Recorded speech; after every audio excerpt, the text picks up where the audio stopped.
સમાજમાં જે ખૂટતી બાબતો છે તેના પ્રત્યે આજે એ લોકો આપણી સુધી આવ્યા, એનો સમય કાઢીને આવ્યા છે, કિંમતી સમય જે છે. અને તે અત્યારે ઠંડીનો માહોલ છે એટલે આપણને બધાને અંદરથી આમ જવાનું મન હોય પણ મન બીજું ના પાડે કે નથી જવું કઈ રેને અહીંયા ગોદડું ઓડીને કૂવાનું મન થાય. એવા માહોલમાં એ આપણા સુધી આવ્યા છે અને આપણી કાળજી કરવા માટે એ લોકો ત્યાં. કોળી સમાજની વસ્તી 50 થી 55% જેટલી હોય ત્યારે કોળી સમાજની અંદર શિક્ષણનો અભાવ હોય. આવડા મોટા કોળી સમાજની અંદર મોટા માછડા જેવું ગામ હોય તો ઠાકોર સમાજના 80 ઘર હોય, તળબદા કોળી સમાજના 45-50 ઘર હોય. ત્યારે શિક્ષણની વાત કરીએ તો ફક્ત ને ફક્ત 10 કે 12 ધોરણ સુધી અભ્યાસ કરી અને પછી કોઈ હીરા ઉદ્યોગમાં જતા રહેતા હોય, કોઈ સેન્ટિંગમાં બાંધકામમાં જતા હોય છે. એનું કારણ કે આપણે કોળી સમાજ ગરીબ અને મધ્યમ અને મજૂર વર્ગ છીએ એ વાત સાચી છે, પણ આપણા સમાજના જે વાલી મા બાપની ફરજ છે કે આપણા દીકરાઓને શિક્ષણ ક્ષેત્રે આપણે પેટે પાટા બાંધીને માથે કોઈ નાનું મોટું દેણું કરી અને સમાજના આપણા છોકરાઓને ભણાવી અને નાનામાં નાની નોકરી પોલીસ કોન્સ્ટેબલ હોય, તલાટી કમ મંત્રી હોય કે શિક્ષક હોય, આવી નોકરીઓની અંદર આપણા છોકરાઓ કેમ સિલેક્ટેડ થાય તે માટે વાલીઓએ પૂરતા પ્રયાસ કરવા જોઈએ.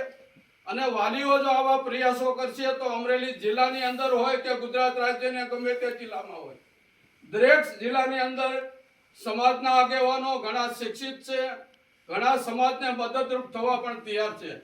પણ જ્યારે આગેવાનો સુધી આપણી વાત પહોંચાડીએ ત્યારે સમાજના આગેવાનો આપણને કોઈ પણ જાતની માહિતી જોતી હોય, દીકરા દીકરીઓને આપણે કઈ આગળ ભણવા મોકલવા હોય, અંદર આવો બનાવ બની ગયો, જસદણ વિસ્યાની અંદર બનાવ બન્યો, મહુવાની અંદર બનાવ બન્યો, ત્યારે આપણા સમાજના કોઈ કેબિનેટ મંત્રી હોય, ધારાસભ્ય હોય, કોળી સમાજની પડખે કોઈ મદદરૂપ થવા આવતા નથી.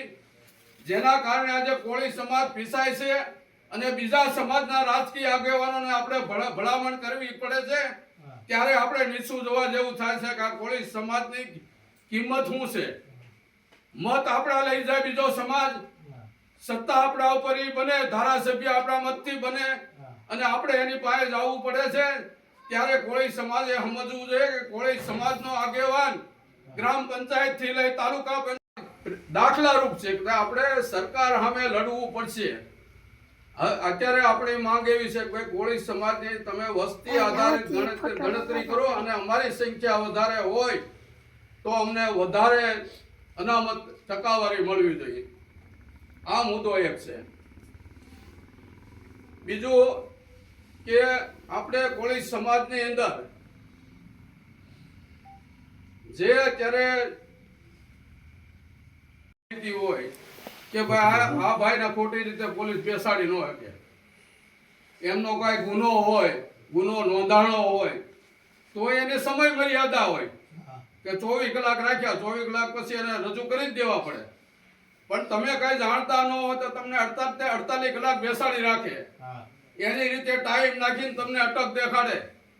કોળી સમાજ ઉપર અત્યાચાર થાય. જ્યારે અત્યાચાર થતો હોય ત્યારે આપણા સમાજના કોઈ આગેવાનો બોલતા નથી, પણ કોળી સમાજ બોલાવશે ને નહીં જાય.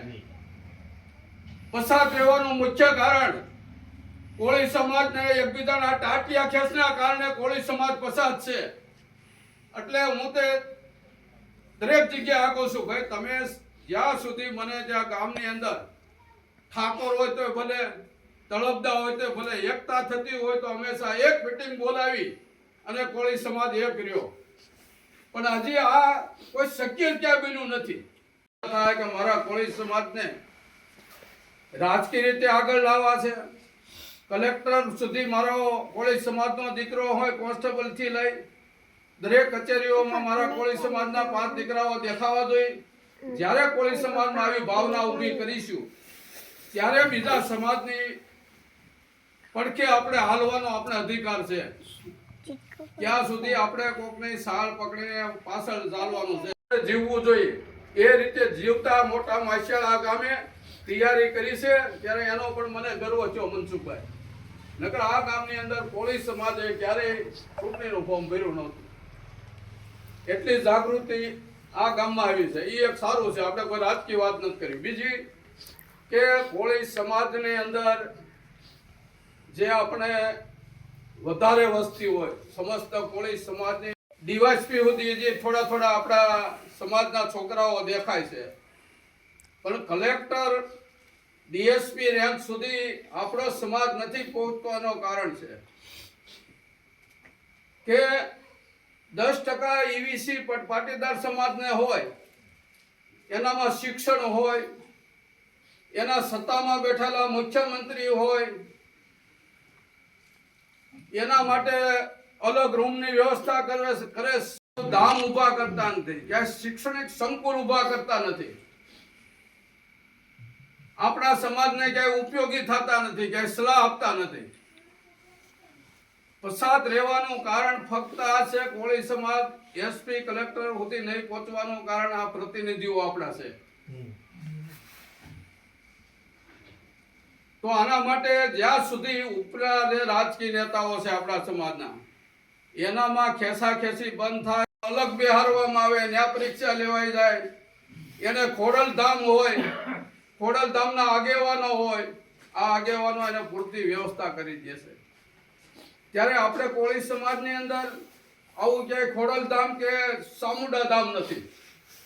આપણા સમાજના જે ચૂંટાયેલા પ્રતિનિધિઓ છે એ સમાજને ક્યાંય ઉપયોગી થતા નથી. નિવૃત્ત થયા પછી એક સમાજ સેવા કરવા માટે જે મારા જીવનમાં મોકો મળ્યો, ત્યારથી આખા જિલ્લાની અંદર બાબરા તાલુકો હોય, અમરેલી તાલુકા હોય કે ખાંભા તાલુકો હોય, ગમે ત્યાં સમાજની કોઈ મીટિંગ હોય, સમાજની વસ્તી આધારિત ગણતરી કરો.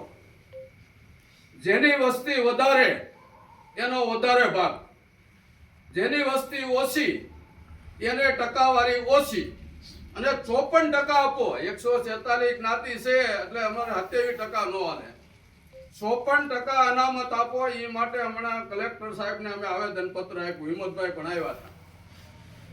પછી આ પહેલા જ્યારે સ્થાનિક સ્વરાજ્યની ચૂંટણીની અંદર કોઈ સારું કાર્ય કરતા હોય તો આપણે વિખવાદ કરીએ, કોઈ રાજકીય રીતે આગળ વધવા પ્રયત્ન કરતો હોય તો આપણે એની સામે પડીએ કે ભાઈ ઈ હવે ક્યાં ઉભો રહેતો, તેને અમે મારે ઉભું રહેવું છે. પણ પાટીદાર સમાજની અંદર તમે જો સમજૂતી કરી, ગમે તે પાર્ટીમાં હોય, રાજકીય પાર્ટીમાં પોતાના સમાજનો કેમ આગળ આવશે તે માટે પૂરતા પ્રયાસો કરશે. ફક્ત ઓબીસી સમાજને 27% અનામત આપવામાં આવે. 27% અનામતમાં 146 જ્ઞાતિ, કેટલી? 146 જ્ઞાતિ. પાટીદાર સમાજે હાર્દિક પટેલે આંદોલન કર્યું અને 10% ઈવીસી લીધી. 10%માં ખાલી 4 થી 5 જ્ઞાતિ. તો આપણે હમણાં એવી માંગણી સરકાર પાસે કરી છે કે 500 રૂપિયા કે 1000 રૂપિયા કામીએ ત્યારે આપણું ઘર ચાલે એવી પરિસ્થિતિ છે. પરંતુ કરકસર કરી અને બાળકોને ભણાવવા પડશે. આગામી દિવસોની અંદર નગર પરિસ્થિતિ ખૂબ ખરાબ આવવાની છે. પાટીદાર સમાજ હાલની તકે તમે જુઓ કે જ્યારે ખેડૂત ખાતેદાર એ લોકો હતા ત્યારે આપણે મજૂર વર્ગ હતા. આજે એ હીરા ઉદ્યોગ આવતા કરશો, સારા કોઈ બિઝનેસ કરશો, તમારા પોતાના વ્યવસાય કરશો. માટે શિક્ષણ છે, ઓછામાં ઓછું તમારે ગ્રેજ્યુએટ સુધી છોકરાને ભણાવવો જ પડશે. બીજું કે આપણો સમાજ હવે તો બહુ વ્યસન મુક્ત થઈ ગયો એવું લાગે છે, એટલે બધા નથી પીતા, પણ જે દારૂ છે, માવા છે અને આવી જે કુટેવો છે, એક છોકરાને 2 દિવસ બેસાડ્યો, મારો ફોન ગયો નતો, હિંમતભાઈ પૂછો, અમે સિટી પોલીસ સ્ટેશન ગયા ને છોકરો અમને પાછો મળ્યો. એનું નામ નહોતું